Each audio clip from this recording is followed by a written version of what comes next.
Ok, vamos trabalhar, né? Chega, né? É, tá bom. E aí, galera, beleza? Fala pessoal, beleza? Estamos aqui com nova era, né, pro nosso canal. Esse é o Nerd Talk. Meu nome é Lucas Veloso, você é? Eu sou o Marcos Leandro.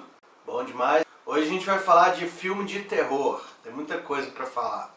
Nossa, cara, tem muita história, né? A gente vai falar um pouquinho dessa importância do filme, assim, seja na minha vida, porque eu sou um cara meio macabro, né, velho? Eu trouxe um especialista em filmes de terror, né? Procurei o cara que eu conheço que mais entende filme de terror. Vocês não estão vendo, mas tem um pentagrama aqui no chão. A gente tá, tipo, muito preparado para que aconteçam coisas sinistras aqui.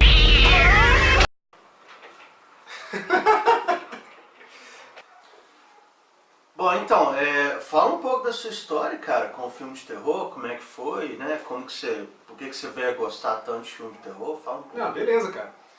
Na verdade é o seguinte, né? Desde pequeno, assim, desde criança, os primeiros filmes que eu vi foram filmes de terror, né? Não, coitado. Pois é, cara, assim, eu era o mais novo, assim, dos meus primos, então, na era do videocassete, né, cara? Pra vocês que são muito jovens e não sabem, a gente ia na locadora alugar filmes na sexta-feira pra entregar na segunda, entendeu? Estão denunciando a cidade. Mas, basicamente, o que acontecia? Meus primos alugavam filmes de terror e eu ia pra casa dos meus primos assistir com eles. Então, eu tive contato logo quando era muito pirralhinho com caras como Jason, como Myers. O Massacre da Serra Elétrica, eu lembro claramente da cena da motosserra nas coxas da mulher, entendeu?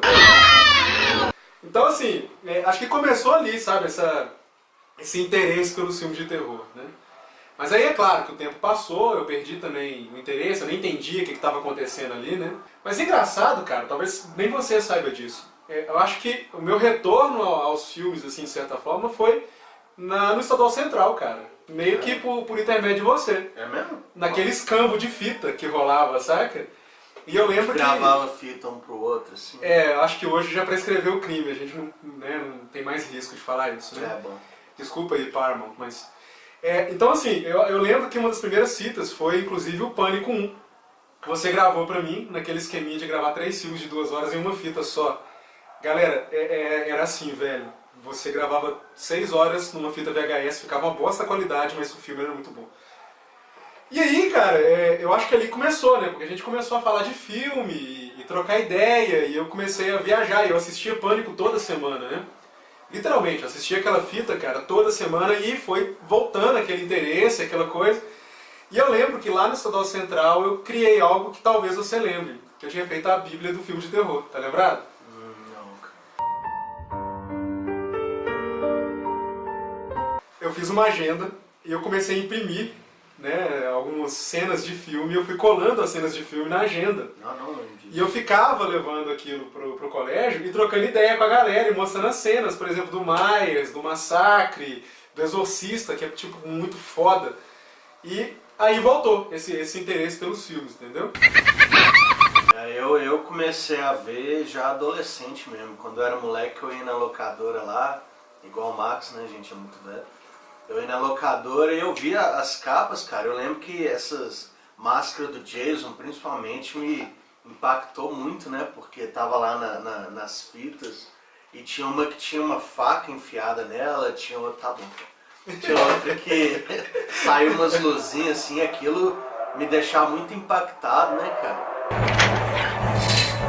Aquelas capas de filmes de terror, mas mesmo assim a mulher não deixava alugar, meu pai também não.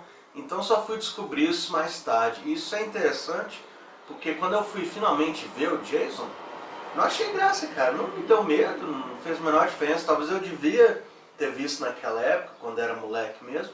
Ou talvez não, né? Talvez tenha sido melhor. Mas eu nunca tive medo do Jason, cara. Aí é que tá a questão. Eu acho que tem uma diferença, assim, sabe?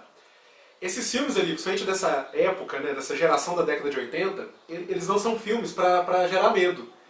É interessante, porque você tem ali um pouco de gore, né, aquele terror escrachado, do sangue, das vísceras, né, e tal.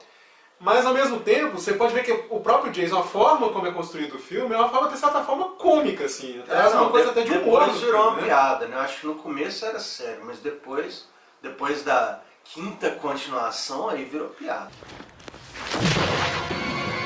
Ah, velho, eu acho que eu já ria desde o início, velho. Eu lembro de uma cena, inclusive, que eu vi na casa do meu primo, do Jason, quando ele bate a cara do cara numa árvore e fica um smile, cara. Como que você vai ter medo daquilo, velho? O Jason fez um smile de sangue na árvore, velho. Isso é muito legal, velho, né? Mas isso é quando já tinha escrachado. Pois é. Falar nisso, não sei se todo mundo sabe, mas o terror, ele segue um ciclo, né? Ele é cíclico, né? Verdade. E a gente falar um pouquinho aqui de como que foi construída essa ideia do terror no cinema, né? Se a gente parar para pensar, os primeiros filmes de terror traziam muito uma temática sobrenatural. Vocês vão ver ali filmes até lá dos primórdios do cinema mesmo. Frankenstein. Múmia, né? Drácula, Vampiro, né? E tal. E essa temática ela funcionou muito para a época, até porque se a gente for pegar o contexto, as pessoas eram mais místicas mesmo naquele momento, né? O próprio cinema era algo místico, né? Algo se movendo numa tela que não está ali naquele momento, né? E o terror evoluiu com esse processo de ser sobrenatural até chegar numa revolução ali por volta de 1960, né? Psicose, eu acho que foi o grande marco dessa mudança, né? Psicose, ele traz uma abordagem mais real para o terror, né? Ele tira um pouco do sobrenatural, que é aquele intangível, né, do Drácula, da múmia e tal, e coloca que, de certa forma, o que nos causa terror e espanto é justamente o que está entre nós, né? Está no nosso meio. São os psicopatas, as pessoas que matam, não sei o que. Dá até mais medo, né, na verdade. Porque, porra, você pode encontrar com um psicopata na esquina, né, velho? O Jason é mais difícil, né? Teoricamente. Fred Krueger só quando você dormir e por aí vai. E hoje em dia quem tá dormindo, né, velho? Então, basicamente, assim, então, Psicose foi um marco, né? E é claro que Hitchcock é um cara putamente detalhista e aquele filme é uma obra de arte. Todo mundo lembra da cena do chuveiro, com certeza, e o ralinho ali. Aquela cena é linda, cara. É verdade. Aquela cena é linda. Então, o que acontece?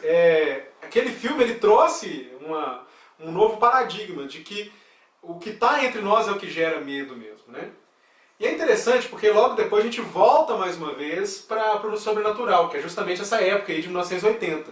Mas com um mote bem diferente, né? Um mote mais voltado aí, como a gente pensa, eu digo que é mais canastrão, assim. O Halloween, o Sexta-feira 13, eles ainda tem aquela coisa realista, mas com temas sobrenaturais.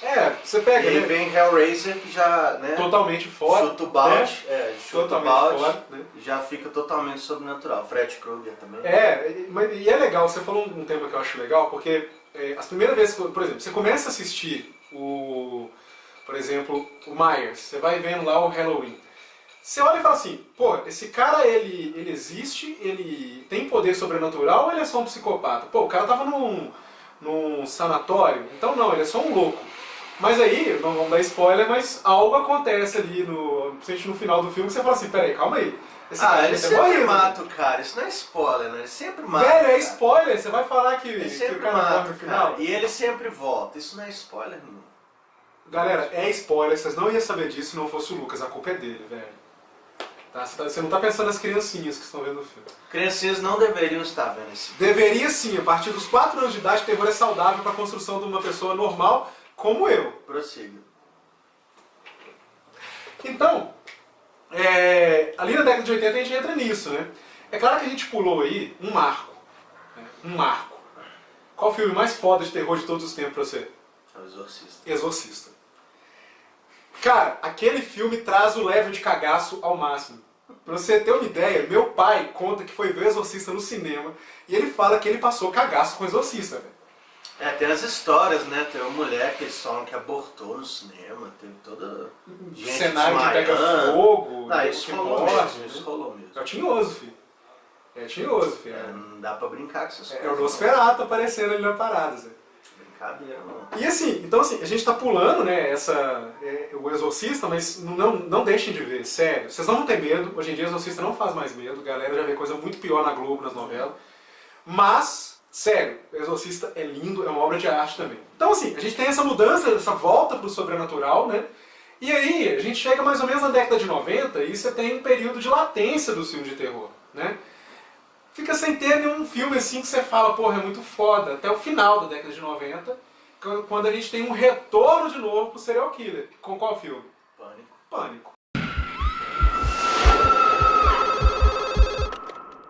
Hello?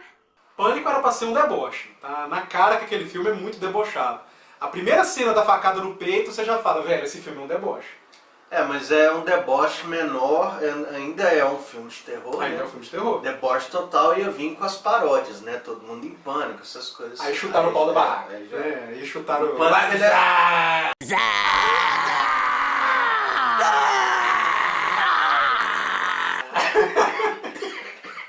Morreu!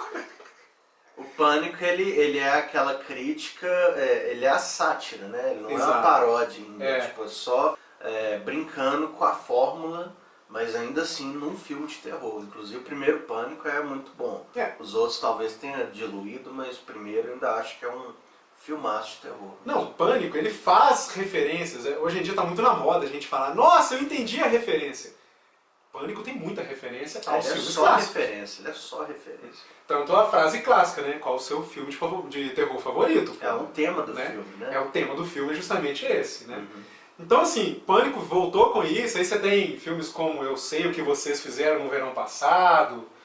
E... Que é o mesmo escritor. eles trouxeram também uma temática meio teen também, né? Que é uma novidade também, né? Não, Sexta-feira 13 já tinha, né? Mas Sexta-feira 13, eles levam pra um lado uma temática teen sacana, né? Porque aquele Crystal Lake era uma suruba, né, velho? Era um suruba. Literalmente. Aliás, filme da década de 80 de terror, se não tiver tetas de fora, não é filme da década de 80 de terror. E não percam a virgindade num filme de terror. Você vai morrer. Tem uma grande temática, é bom você ter falado nisso, porque o filme de terror, na verdade, ele é contra a promiscuidade, ele é contra os valores ruins, né? Por incrível que pareça, porque ele em si já é um valor ruim. Mas você pode ver a mulher virginal, aquela mulher mais santinha, ela sempre sobrevive. As jamais assim, né? Mais... Uma rodadinha, né? Elas acabam perecendo, né? Elas não chegam até o final. Então, ainda por cima, ele está tentando dar uma lição de moral. Tipo, crianças, não façam sexo antes do casamento, porque é ruim.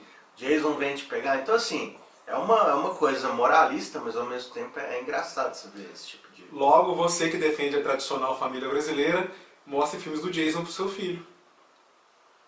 Então, assim, voltando para o nosso tema, né? A gente teve então esse retorno aí, né, pro terror ali do serial killer e tal.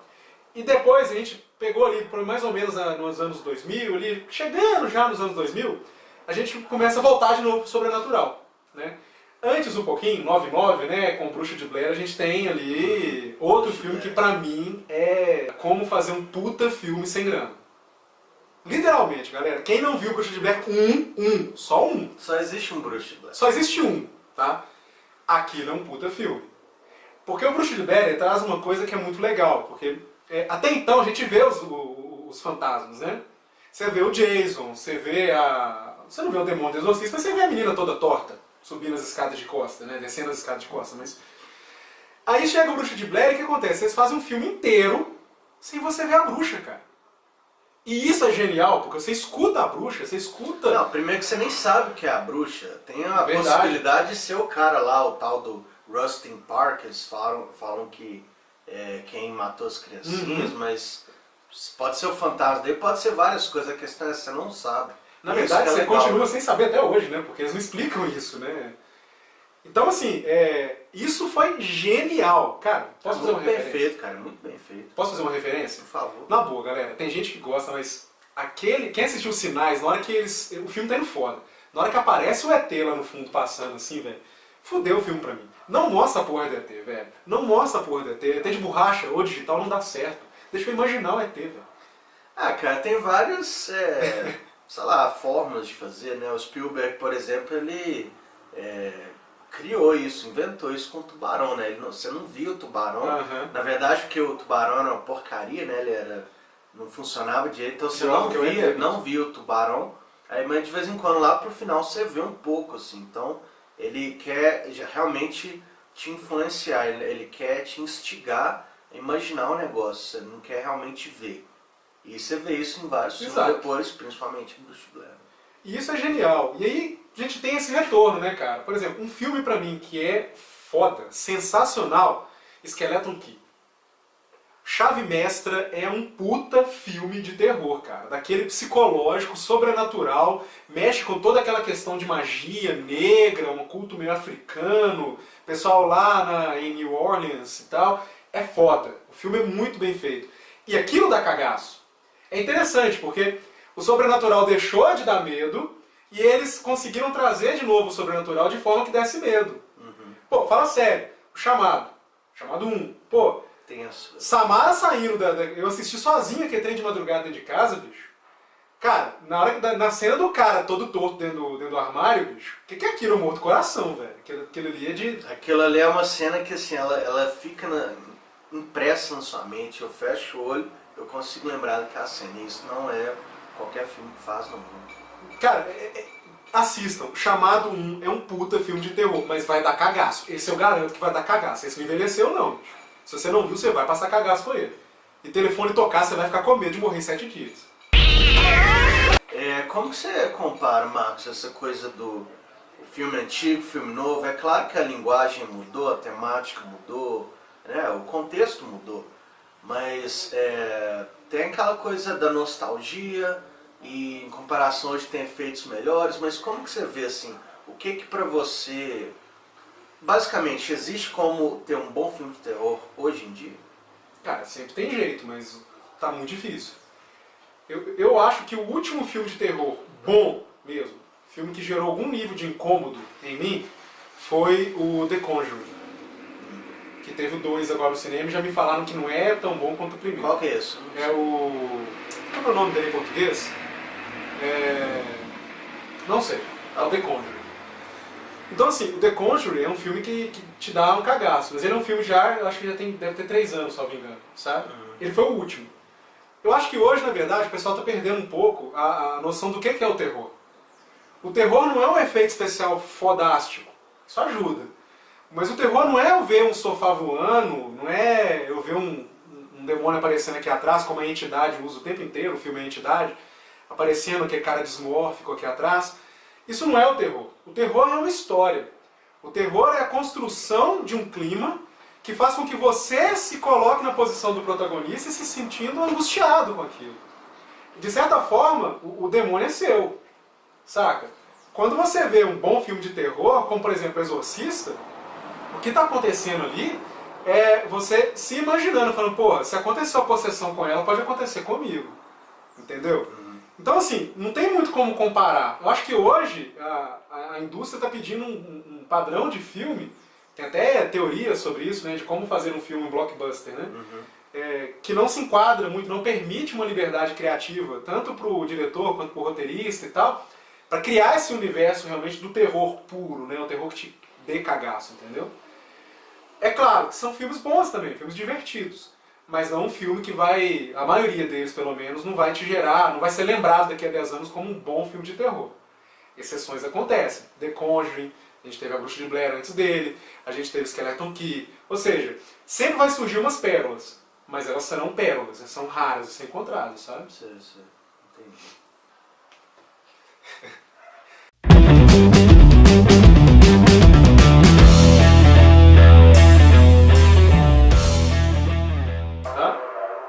Pô, tem que parar, velho.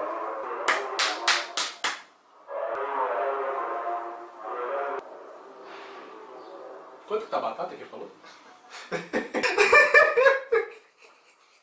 Deixa lá na memória, você era criança, você gostou do filme e é Pica das Galáxias, entendeu? Satanás tá grudado em você aí.